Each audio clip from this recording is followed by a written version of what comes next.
Hello दोस्तों, हमारी आज की ऑडियो बुक का नाम स्वास्थ्य एवं शारीरिक शिक्षा शिक्षण पुस्तक को पढ़ेंगे, जिसका लेखक डॉक्टर कृष्णकांत साहू जी है। इस पुस्तक का ये दूसरा पार्ट है। यदि आपने इससे पहले के पार्ट नहीं देखा है तो चैनल के प्लेलिस्ट में जाकर देखें या फिर वीडियो के डिस्क्रिप्शन में देखें। वीडियो शुरू करने से पहले यदि आप चैनल पर नए हैं तो चैनल को सब्सक्राइब करें और वीडियो को लाइक करें। चलिए शुरू करते हैं। पृष्ठ 12, स्वास्थ्य एवं शारीरिक शिक्षा शिक्षण। 3, वायु, भूमि एवं पेयजल का रख रखाव। वायु की उपयोगिता। वायु सभी जीवधारियों के प्राणों का मूलाधार है। जिस प्रकार जीवित रहने के लिए सभी प्राणियों को अन्न तथा जल की आवश्यकता होती है, उसी प्रकार वायु भी एक आवश्यक पदार्थ है। अन्न व जल के अभाव में व्यक्ति फिर भी कुछ समय तक जीवित रह सकता है, परंतु हवा के बिना कोई भी प्राणी 4 मिनट से अधिक जीवित नहीं रह सकता। वायु न केवल हमारे जीवन के लिए वरन आग, रोशनी और वनस्पति के लिए भी परम आवश्यक पदार्थ है। यदि हमें हवा नहीं मिले तो हमारे शरीर का रक्त अशुद्ध हो जाएगा और शरीर के विभिन्न अंगों को शक्ति तथा ताप नहीं मिलेगा। परिणाम स्वरूप कई रोग जैसे चेचक, छोटी माता, खसरा, क्षय रोग, डिफेरिया आदि हो जाएंगे। अतः स्वच्छ हवा सभी जीवधारियों के लिए एक महत्वपूर्ण पदार्थ है। वायु का संगठन। वायु अपने शुद्ध रूप में गंध, रंग व स्वाद रहित होती है। इसमें जल होता है तथा फैलने व सिकुड़ने की शक्ति भी होती है। वायु कई गैसों का एक यौगिक मिश्रण है। वायु में इन विभिन्न गैसों का प्रतिशत विभिन्न स्थानों पर अलग अलग होता है। सामान्यतः शुद्ध वायु में इनका मिश्रण निम्नानुसार होता है: oxygen 20.94%, nitrogen 79, carbon dioxide 0.3, hydrogen 1.01। इनके अतिरिक्त वायु में अमोनिया, जलवाष्प, धूल के कण, जीवाणु आदि भी रहते हैं, जिनका प्रतिशत स्थान स्थान पर बदलता रहता है। वायु की अशुद्धियां। सामान्यतः वायु में अशुद्धियां नहीं होती क्योंकि गैसों में विसरण का गुण होता है। ये वायु जिसमें ऑक्सीजन की मात्रा अधिक, कार्बन डाइऑक्साइड की मात्रा कम होती है, शुद्ध वायु, तथा जिसमें ऑक्सीजन की मात्रा कार्बन डाइऑक्साइड की अपेक्षा कम होती है, उसे अशुद्ध वायु कहते हैं। अशुद्ध वायु निर्बलता और सुस्ती पैदा करती है। सिर दर्द होना, चक्कर आना, जी मिचलाना, कह होना, भूख की कमी आदि बातें अशुद्ध हवा के कारण ही उत्पन्न होती है। बीमारी व मृत्यु दर बढ़ाने में अशुद्ध वायु का बहुत बड़ा हाथ रहता है। वायु में अशुद्धता निम्नलिखित कारणों से उत्पन्न होती है: 1. श्वसन क्रिया। 2. जलने की क्रिया। 3. गैसीय पदार्थों का विघटन। 4. धूल के कण। 5. रोगाणुओं की उपस्थिति। पृष्ठ 13, स्वास्थ्य एवं शारीरिक शिक्षा शिक्षण। 1. श्वसन क्रिया। सामान्यतः एक आदमी 1 मिनट में 9 बार श्वास लेता है और हर श्वास में 360 घन सेंटीमीटर वायु निकलती है। उच्छ्वास द्वारा निकली वायु में शुद्ध की अपेक्षा कार्बन डाइऑक्साइड अधिक होती है और लगभग उतने ही 4.37% ऑक्सीजन की मात्रा कम होती है। श्वास लेते समय फेफड़े के अंदर उपस्थित अशुद्ध रक्त ऑक्सीजन ग्रहण करता है। रक्त में हीमोग्लोबिन नामक पदार्थ रहता है, जो ऑक्सीजन को शरीर के विभिन्न अंगों में पहुंचाता रहता है। इस प्रकार श्वसन क्रिया द्वारा वायुमंडल में कार्बन डाइऑक्साइड की मात्रा बढ़ जाती है और वह शुद्ध हो जाती है। 2. जलने की क्रिया। कोयला, लकड़ी, तेल, मोमबत्ती आदि पदार्थ भी जलने की क्रिया में ऑक्सीजन लेते हैं और कार्बन डाइऑक्साइड अधिक मात्रा में छोड़ते हैं, जिससे वायु अशुद्ध रहती है। 3. जैवीय पदार्थों का विघटन। मृत शरीर, वनस्पति पदार्थ आदि सड़ने पर दुर्गंध देते हैं और कार्बन डाइऑक्साइड, अमोनियम, हाइड्रोजन आदि विषैली गैसें उत्पन्न करते हैं। वायु में इस प्रकार की गैसों की उपस्थिति के कारण भोज्य पदार्थ जल्दी ही सड़ जाते हैं। 4. धूल के कण। धूल के कण तो वायु में प्रायः देखने को मिलते हैं। औद्योगिक क्षेत्रों में ये और भी अधिक होते हैं। ये बहुधा silica, aluminium, carbon dioxide, chloride आदि के बने रहते हैं। सूती, लिनन, ऊनी धागों के टुकड़े, कोयले के कण भी वायु में मिलकर उसे दूषित बनाते हैं और श्वास के साथ शरीर में पहुंचकर नाक व गले में खराश व अन्य रोग उत्पन्न करते हैं। 5. रोगाणुओं की उपस्थिति। टीबी, इन्फ्लुएंजा, चेचक, खसरा आदि रोगों के रोगाणु वायु द्वारा ही स्वस्थ व्यक्ति के शरीर में पहुंचकर उन्हें रोगी बना देते हैं। अशुद्ध वायु के कुप्रभावों के कारण वायु के उपर्युक्त अशुद्धियां मनुष्य के लिए अत्यंत हानिकारक होती है। वैज्ञानिकों ने ये सिद्ध कर दिया है कि घुटन या बेचैनी का कारण वायु का रासायनिक मिश्रण न होकर वातावरण की निम्नलिखित भौतिक दशाएं होती हैं: 1. तापमान ऊंचा। 2. अत्यधिक आर्द्रता। 3. वायु में गति का प्रभाव। 4. संक्रमण करने वाले रोगाणुओं की उपस्थिति। अतः वायु की शुद्धता के लिए आसपास के वातावरण को उपर्युक्त दोषों से मुक्त रखना आवश्यक है, जिससे कि मानव शरीर का तापमान सदैव औसत बना रहे और वह सरलता से अपने चर्म के संपर्क में आने वाली वायु को गर्म कर सके। सामान्यतः मानव शरीर का तापमान 98.6 फ़ारेनहाइट और कमरों का ताप 57 से 59 फ़ारेनहाइट होता है। पृष्ठ 14, स्वास्थ्य एवं शारीरिक शिक्षा शिक्षण। इस प्रकार शरीर अपने आसपास की वायु से अधिक गर्म होता है और वह सरलता से आसपास की वायु को गर्म करके सामान्य बना रहता है। यदि कमरे का ताप अधिक होगा तो वह बेचैनी अनुभव करने लगेगा। यदि कमरे में अत्यधिक नमी होगी तो चर्म के ऊपर से पसीना सूख नहीं पाएगा और शरीर से बहुत कम गर्मी निकलेगी। वायु में गति का अभाव होने के कारण भी पसीने का वाष्पीकरण नहीं हो पाता। परिणामतः हमें बेचैनी अनुभव होती है। इसी प्रकार रोगाणुओं की उपस्थिति के कारण भी अनेक प्रकार के चर्म रोग उत्पन्न हो जाते हैं। वायु की शुद्धता के उपाय। अशुद्ध वायु के कारण अनेक प्रकार के रोग फैलने की आशंका बनी रहती है। अतः स्वस्थ जीवन के लिए शुद्ध वायु का होना परम आवश्यक है। इस दृष्टि से प्रकृति हमारी सबसे बड़ी शुभचिंतक है। वह वर्षा, आंधी, सूर्य के प्रकाश तथा वायुमंडल स्वतः शुद्ध होता रहता है। परंतु वर्तमान में वनों की अनियमित कटाई के कारण पर्यावरण का संतुलन बिगड़ गया है। साथ ही नगरों में बड़ी बड़ी फैक्ट्रियां, रासायनिक कारखाने तथा भारी वाहनों के आवागमन के कारण वायु दूषित हो जाती है। आज नाइट्रोजन ऑक्साइड तथा हाइड्रोजन के संयुग्म से निर्मित फोटोकेमिकल ने प्रकृति को कंबल की तरह ढक लिया है। परिणामस्वरूप सूर्य की पराबैंगनी किरणें पृथ्वी पर नहीं पहुंच पाती हैं एवं पृथ्वी से उठने वाली जहरीली गैसें व धुआं ऊपर नहीं जा पाता है। ये सब मिलकर वातावरण में हानिकारक पदार्थों को जन्म देते हैं, मनुष्य को शुद्ध हवा से वंचित रखते हैं। बढ़ता हुआ कैंसर इसी का परिणाम है। वायु शुद्धि का साधन संवातन। संवातन का आशय शुद्ध वायु के आने की उचित व्यवस्था है। मकानों, विद्यालयों, सिनेमाघरों आदि ऐसे भवनों में जहां व्यक्ति रहते हैं या एकत्र होते हैं, वायु के गमनागमन की उचित व्यवस्था होनी चाहिए जिससे निरंतर शुद्ध, ताजी, स्वच्छ तथा शीतल वायु प्राप्त हो सके। संवातन के दो साधन हैं, एक प्राकृतिक संवातन, 2 कृत्रिम संवातन। प्राकृतिक संवातन के लिए निम्नलिखित बातों पर ध्यान देना आवश्यक है। 1. मकान खुले स्थान पर हो। 2. मकान के चारों ओर का वातावरण साफ व स्वच्छ हो। 3. मकानों के आसपास बड़ी बड़ी इमारतें व कारखाने न हों। 4. सड़कें व गलियां चौड़ी हों। 5. स्वास्थ्य के लिए हानिकारक उद्योग शहर व गांव से दूर विशिष्ट गृहों में स्थित हों। पृष्ठ 15 स्वास्थ्य एवं शारीरिक शिक्षा शिक्षण। 6. सड़कों व गलियों की उचित समय पर नियमित सफाई हो। 7. दूषित गैसों, कीटाणुओं तथा धूल कणों को यथाशीघ्र निष्कासित किया जाए। 8. घरों के दरवाजे व खिड़कियां आमने सामने हों। 9. वायु को अंदर प्रवेश कराने वाले संवातन भूमि के निकट तथा कमरे की वायु को निर्गम करने वाले संवातन ऊपर की ओर छत के निकट होने चाहिए, जिनसे विसरण वायु क्रिया व संवहन धाराओं के माध्यम से कमरों में स्वच्छ, शुद्ध व शीतल हवा मिलती रहे। कृत्रिम संवातन के साधन। कृत्रिम या यांत्रिक संवातन के साधन भारत जैसे गर्म देश में सरलता से अपनाए जा सकते हैं, परंतु यूरोप जैसे ठंडे देशों में इनका उपयोग नहीं किया जा सकता। यांत्रिक साधनों में निर्वात पद्धति, प्लेटिनम पद्धति और मिली जुली पद्धति को अपनाया जाता है। वर्तमान समय में सिनेमाघरों, औद्योगिक संस्थाओं और शोध प्रयोगशालाओं में संवातन की नवीन पद्धति वातानुकूलन का उपयोग किया जा रहा है। कृत्रिम संवातन की विधियां अधिक खर्चीली हैं, इसलिए इनका उपयोग संपन्न परिवारों तथा सार्वजनिक स्थानों पर ही अधिक किया जाता है। भूमि का रख रखाव। पत्थर और चेतनायुक्त पदार्थ नष्ट होकर भूमि निर्माण करते हैं। ये पदार्थ पृथ्वी की ऊपरी परत को ऊपर से ढके रहते हैं। भूमि का चेतनायुक्त पदार्थ की एक बड़ी राशि को, जिससे छूत वाली बीमारी फैल सकती है, सड़ाकर निर्दोष बनाती रहती है। भूमि की ऊपरी सतह जीवित प्राणी की तरह कार्य करती है। कूड़ा करकट आदि को सड़ाने गलाने जैसा महत्वपूर्ण कार्य भूमि स्थित जीवाणु करते हैं। यदि ऐसा न हो तो मनुष्य के लिए भूमि पर रह सकना असंभव हो जाता। भारतीय भूमि। 1. पत्थर के रूपांतर होने से प्राप्त भूमि। 2. एक ही प्रकार की चट्टान से निर्मित होने वाली मिट्टी। 3. अवसाद शैल से प्राप्त होने वाली मिट्टी। 4. कछारी मिट्टी। कूड़ा करकट से भरी गई जमीन सामान्यतः बेकार पोखरों, खड्डों, खंदक या अन्य प्रकार के गड्ढों को कूड़ा करकट से भरकर तैयार की भूमि को प्रस्तुत जमीन या मेड सॉइल कहते हैं।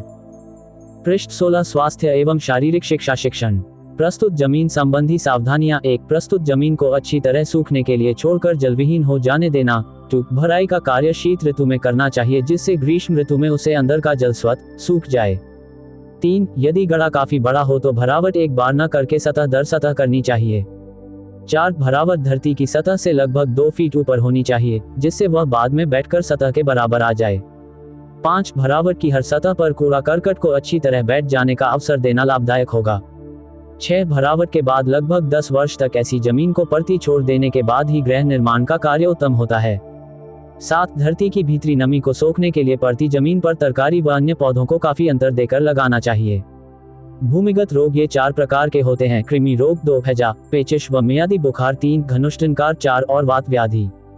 भूमि की सुरक्षा के लिए भूमि प्रदूषण को रोकना अत्यंत आवश्यक है। भूमि पर बढ़ता जा रहा जनसंख्या दबाव, वृक्षों की कटाई के कारण भूमि का कटाव, बाढ़ आदि भूमि प्रदूषण के मुख्य कारण हैं। जनसंख्या नियंत्रण व वृक्षारोपण के द्वारा इस प्रदूषण से काफी हद तक मुक्ति मिल सकती है। जल का रख रखाव ह रहीमन पानी राखिए, बिन पानी सब सून। सचमुच जीवन के लिए जल अत्यंत आवश्यक पदार्थ है। भोजन के बिना मनुष्य 40 दिन तक जीवित रह सकता है, परंतु जल के अभाव में वह अधिक से अधिक 6 दिन ही जीवित रह सकता है। मानव शरीर भी मुख्यतः जल से ही बना है। शरीर के संपूर्ण भार का लगभग 70-77% भाग जल ही होता है। जल का उपयोग केवल भोजन और पीने तक ही सीमित नहीं है, अपितु हमारे नहाने, वस्त्र धोने, घर की सफाई करने, गली, नाली व सड़क को स्वच्छ रखने के लिए भी जल की आवश्यकता होती है। हमारे पालतू जानवरों के जीवन तथा उनके शरीर की सफाई भी जल पर ही निर्भर करती है। अतः जल हमारे लिए बहुत ही उपयोगी है। पृष्ठ 17 स्वास्थ्य एवं शारीरिक शिक्षा शिक्षण। मानव शरीर में जल के कार्य 19 जल रक्त को समुचित तरल अवस्था में बनाए रखता है। जल की कमी से रक्त गाढ़ा हो जाता है, जिससे शरीर में अनेक दोष उत्पन्न हो जाते हैं। 2 जल शरीर में उत्पन्न होने वाले रसों को तरलता प्रदान करता है। 3 जल पाचन क्रिया में सहायता देता है। 4 जल में शरीर का तापमान समान रहता है। 5 शरीर में कोशिकाओं के टूटने फूटने तथा अपच विषैले पदार्थ हर समय बना करते हैं। जल इन विषैले पदार्थों को मल मूत्र व पसीने के द्वारा बाहर निकालता है। यदि जल की मात्रा कम हुई तो यह विष रक्त में मिल जाता है और अनेक रोग उत्पन्न करता है। दूषित जल और बीमारियां जिस प्रकार से जल जीवित रहने के लिए अत्यंत उपयोगी है, वैसे ही हैजा, टाइफाइड, पेचिश और कई अन्य संक्रामक रोगों के फैलने का एक सशक्त माध्यम भी है। कच्चा जल विभिन्न वस्तुओं के संसर्ग में आने के कारण दूषित हो जाता है। चूंकि सब लोग प्रायः कच्चे जल को ही उपयोग में लाते हैं, अतः उचित सावधानी बरतने की अत्यंत आवश्यकता है। हमारे देश में दूषित जल के व्यवहार के कारण प्रतिवर्ष अनेक व्यक्ति हैजा, टाइफाइड जैसे रोगों से असमय ही मृत्यु को प्राप्त हो जाते हैं। इसलिए शुद्ध जल का रख रखाव और उसकी जानकारी बहुत ही आवश्यक है। जल प्राप्ति के स्रोत। वास्तव में जल प्राप्ति का मुख्य स्रोत समुद्र है। समुद्र का ये जल वाष्प बनकर उड़ता रहता है और वर्षा के रूप में पुनः पृथ्वी पर आ जाता है। वर्षा का ये जल ही हमें तालाब, नदी, झीलों, झरनों, कुओं आदि के रूप में मिलता है, जिसे हम अपने दैनिक कार्यों में प्रयोग करते हैं। वर्षा का जल बादलों से निकलते समय पूरी तरह शुद्ध होता है, परंतु भूमि पर आने से पूर्व वायु में उपस्थित अशुद्धियां, गैसें, कोयले, धूल के कण आदि उसमें मिलकर उसे दूषित बना देते हैं। अतः स्रोतों से प्राप्त जल को उपयोग में लेने से पहले सावधानी बरतना और उसे शुद्ध करके काम लेना आवश्यक है। जल के दूषित होने के कारण स्वास्थ्य की दृष्टि से तालाब व पोखरों का जल पीने के लिए अच्छा नहीं होता, क्योंकि इसके कारण जल में अशुद्धियां अधिक होती है। तालाब व पोखरों के जल में अशुद्धियां अधिक होती है। तालाब व पोखरों के जल में अशुद्धियां निम्न कारण से होती हैं।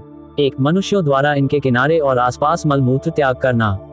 वर्षा होते ही ये सारे दूषित पदार्थ घुलकर पोखरों में चले जाते हैं और जल को दूषित कर देते हैं। पृष्ठ 18 स्वास्थ्य एवं शारीरिक शिक्षा शिक्षण। पालतू जानवरों को इन पोखरों में धोना तथा नहलाना। बहुधा ये पशु उस समय ही पोखरों में मल मूत्र त्याग कर जल को दूषित कर देते हैं। धोबियों का पोखरों या तालाबों के घाटों पर कपड़े धोना, मनुष्यों का उसमें स्नान करना व बर्तन धोना, शौचादि क्रिया के बाद पोखरों में ही पंच हुआ करना। गांव की नालियों का विकास तालाब या पोखरों में होना। आसपास की झाड़ियों का इनमें सड़ना। मरे हुए जानवरों की लाशों का जलाशयों के किनारे फेंका जाना। जल को दूषित होने से बचाने के उपाय। तालाब का निर्माण ऐसे स्थान पर होना चाहिए जहां आसपास गंदे पानी की नालियां, गड्ढे, शौचालय, शमशान आदि अशुद्धियां उत्पन्न करने वाले स्थान न हों। तालाब के बाहरी किनारे ऊंचे होने चाहिए ताकि बाहर का गंदा पानी अंदर न आ सके। तालाब में जानवरों के प्रवेश को रोकने के लिए चारों ओर कांटेदार तार लगाना आवश्यक है। तालाब में यदि कोई वनस्पति उग रही हो तो इसे तुरंत उखड़वा देना चाहिए। तालाब के अंदर नहाने धोने का निषेध होना चाहिए। स्नान गृह आदि की पृथक से व्यवस्था होनी चाहिए। तालाब से जल साफ बाल्टी या पंप द्वारा ग्रहण करना चाहिए। जहां तालाब सार्वजनिक जलपूर्ति के साधन हो वहां पक्के बनाए जाने चाहिए। तालाब के जल को शुद्ध रखने के लिए उसमें छोटी छोटी मछलियां लानी चाहिए। तालाब काफी गहरे होने चाहिए। गहरे तालाबों का जल उथले तालाब की अपेक्षा उत्तम होता है। 10 ऐन्द्रिक अशुद्धियों से बचाने हेतु यदि संभव हो तो तालाब को ढकने की व्यवस्था होनी चाहिए, परंतु वायु के आवागमन हेतु उचित व्यवस्था आवश्यक है। शुद्ध वायु जल की शुद्धि के लिए आवश्यक होती है। पृष्ठ 19 स्वास्थ्य एवं शारीरिक शिक्षा शिक्षण। नदी के जल में अशुद्धियां होने के कारण। नदी के किनारे जसे हुए नगरों की गंदगी और मल गंदे नालों के रूप में बहकर नदी के जल को अशुद्ध कर देते हैं। नदी के किनारे के खेतों में जो खाद दी जाती है, इससे भी नदी का जल गंदा हो जाता है। किनारों के शहरों के कारखानों से निकला निकृष्ट पदार्थ बहकर नदी के जल को गंदा करता है। नदी के मार्ग में पड़ने वाली मिट्टी में जो प्राकृतिक लवण होते हैं उसके जल में घुलकर उसे गंदा कर देते हैं। मनुष्यों के नहाने, कपड़ा, बर्तन आदि धोने, जानवरों के नहाने तथा मोटर आदि की सफाई करने से नदी का जल अशुद्ध हो जाता है। रोगी व्यक्ति तथा जानवरों के जल पीने, नहाने से जल में रोग के कीटाणु प्रवेश कर महामारी का रूप धारण कर लेते हैं।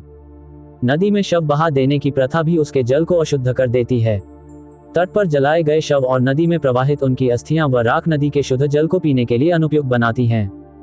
नदी के जल को अशुद्धियों से बचाने के उपाय। यह एक पुरानी कहावत है कि बहता जल गंदा नहीं होता। जिस नदी में जल की अधिकता हो तथा जिसमें तीव्र प्रवाह हो, उसका जल सूर्य का प्रकाश, ताप तथा शुद्ध हवा के संपर्क में आकर स्वतः ही शुद्ध हो जाता है। सूर्य की किरणों में कीटाणुनाशक गुण होते हैं। नदी में रहने वाले जीव भी जल शुद्धि में सहायक होते हैं। मछली, कछुए तथा मगर आदि बहुत से जीव ऐन्द्रिक अशुद्धियों को नष्ट करने में भाग लेते हैं। फिर भी नदियों के जल को पीने आदि में लाने के लिए निम्नलिखित सावधानी रखनी चाहिए।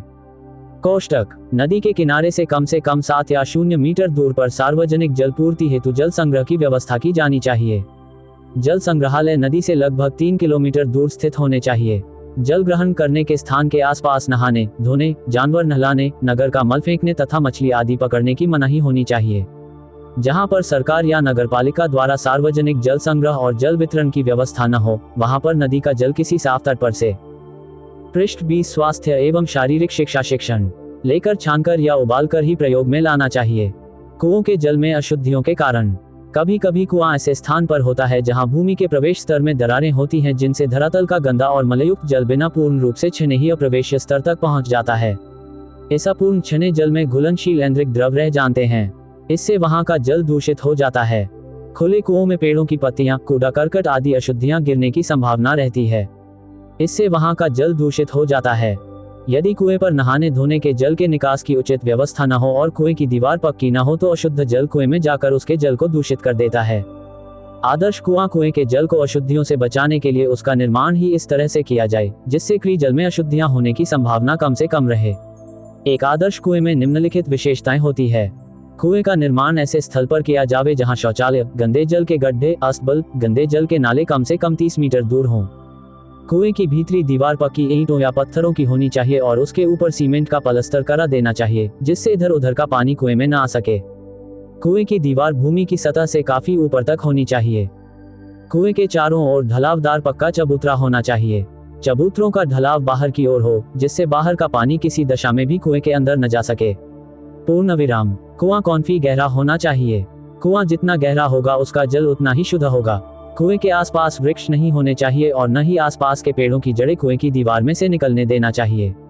ये जल को गंदा करती है।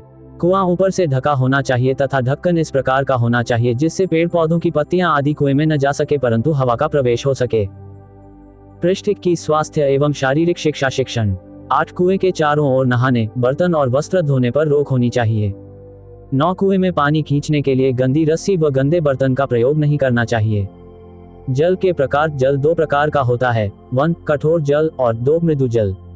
कठोर जल भी 2 प्रकार का होता है, एक वह जिसमें अस्थायी कठोरता होती है, दूसरा वह जिसमें स्थायी कठोरता होती है। अस्थायी कठोरता जल को उबालकर अथवा चूने के प्रयोग से दूर की जा सकती है। स्थायी कठोरता को दूर करने के लिए जल में सोडियम कार्बोनेट या कपड़े धोने का साबुन मिलाना चाहिए। कठोर जल पीने के लिए उपयुक्त नहीं रहता।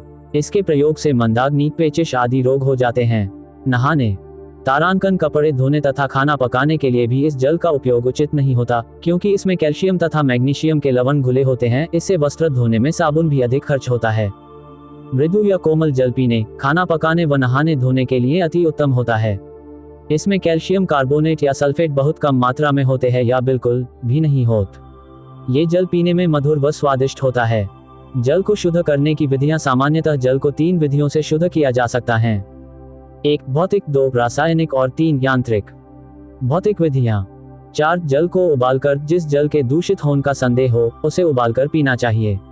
इससे जल की कठोरता, जल में उपस्थित रोगों के जीवाणु तथा सभी प्रकार के ऐन्द्रिक पदार्थ नष्ट हो जाते हैं तथा विषैली गैसें जल से निकल जाती हैं।